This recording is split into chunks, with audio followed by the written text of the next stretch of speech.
இங்க ஒருத்தர் இருக்காரு, யாருன்னு உங்களுக்கு தெரியும். அவரு பத்திரிகையில் விட்டுருக்காரு, எடப்பாடி பழனிசாமின்னு சொல்ல எடப்பாடி ஒரு முழுகும் கப்பல், அதில் யாரும் ஏற மாட்டார்கள், நன்றி மறந்த துரோகியாற்றினால் தான் அதிமுக காப்பாற்ற முடியும். நல்ல உங்கள்கிட்ட நான் சில விளக்கங்களை சொல்ல கடைபற்றுகின்றேன். எது சரி எது தப்பு என்று நீங்களே முடிவு செய்து கொள்ளுங்கள். இதே புரட்சி தலைவி அம்மாவர்கள் துரதிருஷ்டவசமாக இறந்துடுறாங்க. அப்பா இவருக்கு முதலமைச்சர் வாய்ப்பு ஒரு சூழ்நிலை கிடைக்கப்பெறல. இவருக்கு கிடைக்காத உடனே எங்க போய் தர்ம யுத்தம் பண்ணவர், தர்ம யுத்தம் பண்ணாரா இல்லைங்களா? இவருக்கு பதவி கிடைக்கலனா எந்த எல்லைக்கு கோட்டுக்கு வேணாலும் போவார். எல்லாம் புரிஞ்சுங்க. அண்ணா திமுக ஆட்சியை அகற்ற வேண்டும், டிஸ்மிஸ் செய்ய வேண்டும் என்று எதிர்த்து ஓட்டு போட்ட மனிதர் இந்த மனிதர். அம்மாவை முதலமைச்சர் ஆக்கினீர்கள், அம்மாவுடைய அரசை கொண்டு வந்தீர்கள், அண்ணா திமுக ஆட்சி நடந்து கொண்டிருந்தது. அந்த ஆட்சியை வீழ்த்துவதற்கு திமுகவுக்கு துணை நின்றவர் இந்த மண்ணிலே பிறந்தவர். நாங்களா துரோகம் செஞ்சோம், எவ்வளவோ கெஞ்சி பார்த்தோம், எங்களை விட்டு போகாதீங்கன்னு. நீங்களா போனீங்க. அதுக்கு நாங்க என்ன காரணம்? எங்க மேல பழி சுமத்தி பிரயோஜனம் இல்லை. கடந்த காலத்தை எண்ணி பாருங்க. எப்ப பார்த்தாலும் அம்மாவுக்கு விசுவாசம் விசுவாசங்கிறீங்க.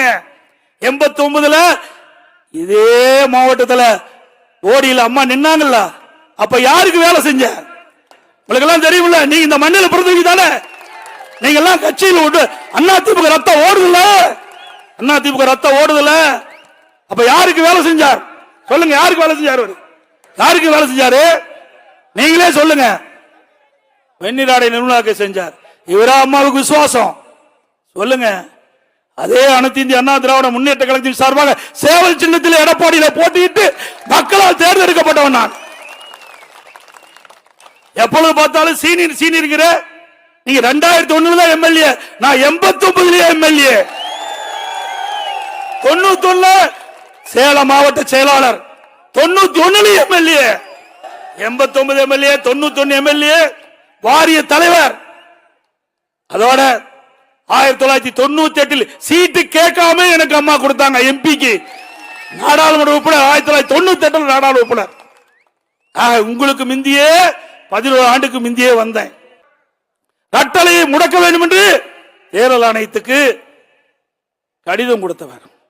அதற்கு மேலாக இங்க இருக்கின்ற அத்தனை தொண்டனுடைய சொத்து பொன்மனச்செம்மல் புரட்சி தலைவர் எம்ஜிஆர் என்ற மாமனிதர் தலைமை கழகம் என்ற அற்புதமான கட்டடத்தை உங்களுக்கு கொடுத்துட்டு போயிருக்கார். அது என்னுடைய சொத்து இல்ல, மேலே இருக்கின்ற நிர்வாகி சொத்து, உங்களுடைய சொத்து, தொண்டனுடைய சொத்து. அந்த சொத்தை தலைமை கழகத்தை, சென்னையில் இருக்கின்ற ராயப்பேட்டில் இருக்கிற தலைமை கழகத்தை ரவுடியில கூட்டிட்டு போய் அடிச்சு நொறுக்கி அந்த அலுவலகத்தை திமுக காரனால சீல் வச்சீங்களே, இது துரோகம் இல்லையா?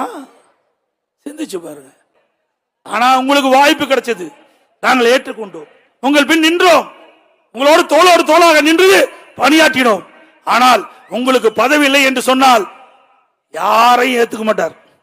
உங்களுக்கு நல்லா தெரியும், இந்த மண்ணில் இருக்கிறவங்களுக்கு என்னை விட உங்களுக்கு அதிகமா தெரியும். கட்சியை பார்க்க மாட்டார், அவரைத்தான் பார்ப்பார். எனக்கு அப்படி இல்லை. 2001 என்னுடைய தொகுதியை கூட்டணி கொடுத்தாங்க. அம்மா கூப்பிட்டு வேற தொகுதியில் நின்னுனாங்க. நிற்க மாட்டோம்மா, என் தொகுதியில நீங்க வேட்பாளர் அறிவிச்சிட்டீங்க, கூட்டணி கட்சியா இருந்தாலும் நான் உழைக்கிறேன்னு உழைச்சு அவரை வெற்றி பெற செஞ்சேன். இது கட்சிக்கு விசுவாசம். தலைமை என்ன சொல்லுதோ அதை கேட்பதுதான் ஒரு உண்மையான தொண்டனுக்கு அழகு. அதை நான் செய்தேன். இன்றைக்கு உங்கள் முன் உங்களுடைய ஆதரவோடு இங்கு நிற்கிறேன். துரோகம் செஞ்சவர் எங்கே நிற்கிறார் என்று பாருங்க. நல்லது செஞ்சா யாரு வேணாலும் இங்க வரலாம். நான் உங்களை போல் கீழே இருந்து வந்தவன், கிளைக்கழக செயலாளராக இருந்து ஒன்றிய பொறுப்பு, மாவட்ட பொறுப்பு, மாநில பொறுப்பு, எம்எல்ஏ, எம்பி, அமைச்சர், அப்புறம் தான் முதலமைச்சர்.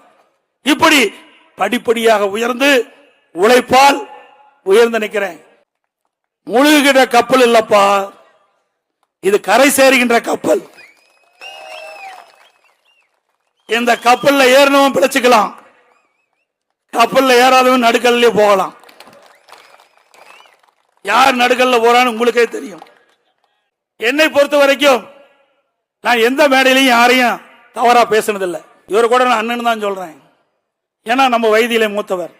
ஆனால் இவர் மற்றவருக்கு வழிகாட்டியாக இருப்பதை விட்டுவிட்டு அவருக்கு பதவி கிடைக்கவில்லை என்ற காரணத்தினால் ஏதேதோ பேசிக் கொண்டிருக்கின்றார். கடவுள் ஒருத்தன் இருக்கின்றார். யார் நல்லவர் கெட்டவர் என்று முடிவு செய்யக்கூடிய காலம் வந்து விட்டது.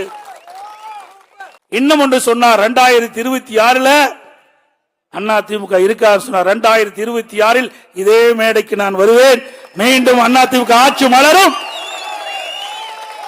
அனைத்து கழக தொண்டரும் புத்துணர்ச்சியோடு செயல்படுவான். இது இருபெரும் தெய்வங்களால் உருவாக்கப்பட்ட கட்சி. எந்த கொம்பனாலும் இந்த கட்சியை வெட்டி தடுத்து நிறுத்த முடியாது. என்னை போல 6 லட்சக்கணக்கான தொண்டன் இந்த இயக்கத்தில் இருக்கின்றான். ரத்தத்தை வீரவியாக சிந்தி உழைக்க கொண்ட தொண்டன் இருக்கின்ற வரை இந்த கட்சி எந்த கொம்பனாலும் வீழ்த்த முடியாது. ஆக விவசாயிகள் என்னுவார்கள், அந்த வயலில் இருக்கின்ற நெற்பயிர்கள் நல்ல வளர்ந்து விளைச்சலை கொடுப்பதற்காக களைகளை எடுப்பார். அப்படித்தான் இப்பொழுது அண்ணா திமுகவிலே களை எடுக்கப்பட்டுகின்றது. பயிர் செலுத்தி வளர்ந்து நல்ல விளைச்சலை 2026 கொடுக்கும் நேரத்தில் தெரிவிக்கின்றேன். இந்த பத்திரிகையில் வருது, ஊடகத்தில் வருது, இதையெல்லாம் விட்டு தள்ளுங்க. மக்கள் தெளிவா இருக்கிறாங்க. அடுத்த ஆட்சி அண்ணா திமுக ஆட்சி முடிவு கட்டி விட்டார்கள். அதனால இந்த ஊடகத்தில் வர செய்தி, பத்திரிகையில் வர செய்தி, இதையெல்லாம் மறந்துடுங்க. நம் உழைப்பு உழைப்பு உழைப்பு, அந்த உழைப்புக்கு கிடைக்கிற வெற்றி என்பது நிச்சயம்.